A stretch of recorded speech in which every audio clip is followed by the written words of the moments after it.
15. Yonkers. Listener, she flushed me. I waited until 7th period to visit the counselor's office, so I wouldn't miss much school if she ejected me into the Atlantic again. At first, though, I was hopeful Eudora and I could just have a nice, calm conversation. "Welcome, Percy Jackson." She seemed genuinely pleased to see me as she ushered me inside and waved me toward a new blue plastic chair.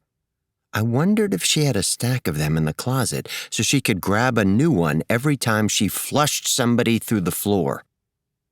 She smiled at me over her jar of Jolly Ranchers. Her eyes floated behind her bottle glass spectacles. Her scalloped hair glistened like she just had it permed with jellyfish goo. "So, how is everything going?" "I got my first quest," I said. "For Ganymede." She squealed. "That's wonderful! What exactly is involved?"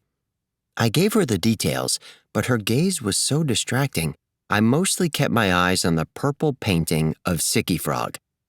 It stared at me miserably with its thermometer in its mouth and didn't judge. I was working my way up to asking Eudora a favor, the location of the River Ellison, when she stopped me. "Just a moment. Hebe was involved, and now Iris. Did you apply for dual credit?"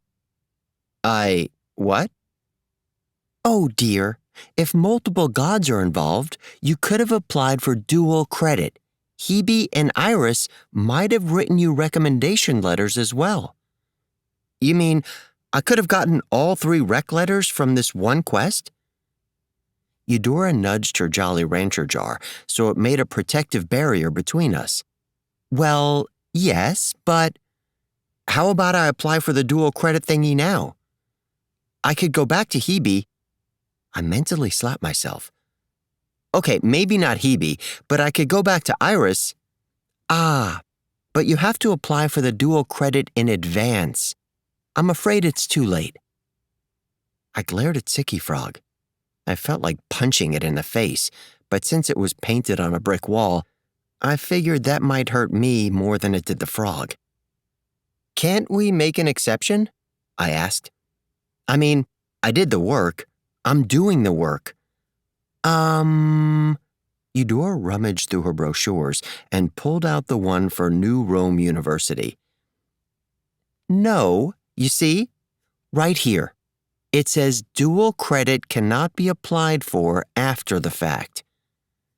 "Is that a general rule? I thought I was the only one who had to do these rec letters." "You are. See?" She handed me the brochure. At the bottom of a tiny paragraph about dual credit, which I'm pretty sure hadn't been there before, an asterisk led me to an even tinier disclaimer that read, "This applies to Percy Jackson." Okay, that's messed up. I didn't know. Eudora sighed. "Well, at least it sounds as if the quest is going well. What's next?" "Next," I thought, "is punching your frog in the face." But I didn't say that. I forced myself to exhale. "Next," I said, "I need some guidance." "Oh." Eudora sat forward excitedly. "That's what I do." I told her about Iris's staff, which was presently taking up space in my bedroom closet. "I'm supposed to clean it, so I need to find the River Ellison." Eudora didn't stop smiling. I wasn't sure she was physically capable of that. But her lips stretched into a grimace as if somebody were tugging her shell-do. "The Ellison. She shuffled her brochures and shoved them back in her drawer. "Snakes bathe there, you know." "So I've heard." "Monsters of all kinds. Not recommended." "Except I don't have a choice. I need that letter of recommendation, like you told me." She winced, probably caught between her job description and her personal feelings. "Yes, but Ellison is touchy. He doesn't like people taking advantage of his clean waters."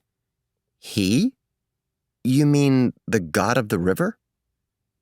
I'd met a few river gods in my time. They tended to be cranky and unfriendly, and they thought of demigods as just another form of pollution, like old tires or cigarette butts. If he finds out I gave you directions, Eudora muttered, almost to herself, he'll never let me into his yoga class again. His yoga? Actually, never mind, I said. You're telling me you know where I can find him? Eudora looked at her watch. Almost the end of the school day. I suppose if you were to simply wind up at the Ellisons' headwaters by accident, that wouldn't be my fault. The tiles started to bubble and leak around my chair. No, I said. Good luck, Percy. And she flushed me right through the floor. I could have ended up in Greece or Brazil, or who knows how far away.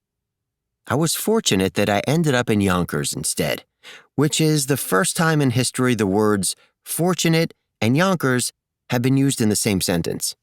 Okay, sorry Yonkers, that's not fair. But hey, it wasn't a place I wanted to get flushed to right after school, knowing I'd have to take an extra 30-minute train ride to get back to Manhattan.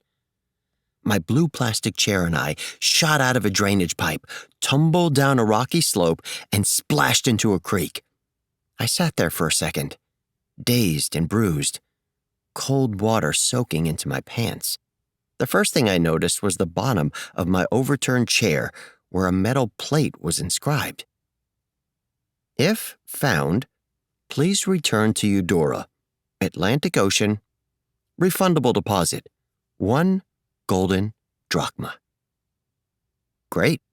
If I fail to get into college or get a job, I could just wander around New York looking for blue plastic chairs to cash in for drachmas. I struggled to my feet. The creek meandered through the middle of a gritty small-town business district, low brick buildings, old factories and warehouses repurposed as condos or offices. I knew it was Yonkers because along the riverfront, iron lampposts were hung with weirdly festive banners that yelled, Yonkers! It was the kind of post-industrial area that would have looked better in the dead of winter under a heavy gray sky and a covering of dirty urban snow. Rough. Grim. A deal with it or go home kind of place. The riverbed was lined with scrubby bushes and gray boulders, many of them now painted with Percy blood and skin samples from my tumble out of the drainage pipe. The water was what you might politely call non-potable, muddy brown and streaked with foam like bubble bath, except I was pretty sure it wasn't bubble bath. I had landed right next to a marshy area labeled Sawmill River Muskrat Habitat. I saw 0 muskrats. Being smart animals, they were probably vacationing in Miami. The name Sawmill River sounded vaguely familiar. I remembered something in the news from when I was little. My mom had read me this article about how a bunch of urban rivers had been paved over back in the day and turned into underground drainage canals, and how people were now trying to open them up again and make them nature habitats. What did they call it? Daylighting a river. From what I could see, the Sawmill River didn't enjoy its daylighting much. 3 blocks north, the water trickled reluctantly from a tunnel large enough to drive a truck through. The current was sluggish, as if it wanted to crawl back into the darkness and hide. I wondered if Eudora had made a mistake. Oh, you wanted the Ellison, the cleanest waters in the world? I imagined her saying. Sorry, I thought you said the Sawmill, the cleanest waters in Westchester County. I always get those confused.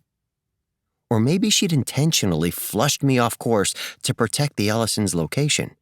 If so, the river god must run a really great yoga class.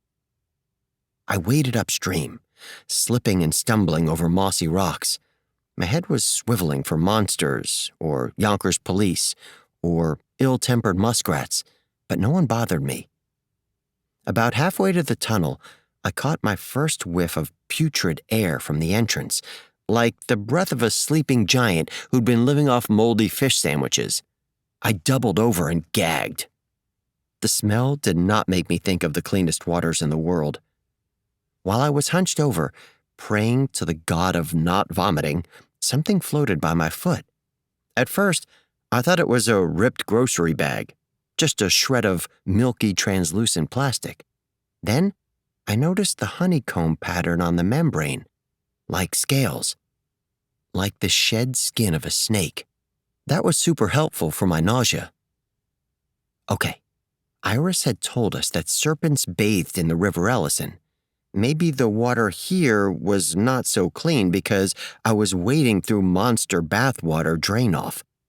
Or that snakeskin could be from a normal snake, because nature. I took a few more steps. When I looked down again, I saw something else in the water. Snagged in a bed of moss was a curved black pointy thing about the size of my index finger. Some impulse, maybe a death wish, made me pick it up. The broken talon glistened in the sunlight. I'd seen ones like this before on the fingertips of my 6th grade math teacher, aka the Fury Electo. I stared into the dark tunnel. Whatever might be in there taking a bubble bath, I did not want to meet it alone. Also, I didn't have Iris's staff. Unfortunately, that meant I'd have to come back, with help, and subject Annabeth and Grover to the wonders of the Sawmill River Fury habitat. I cursed my guidance counselor, Sicky Frog, and the life of a demigod in general. Then, I trudged off to find the nearest train station.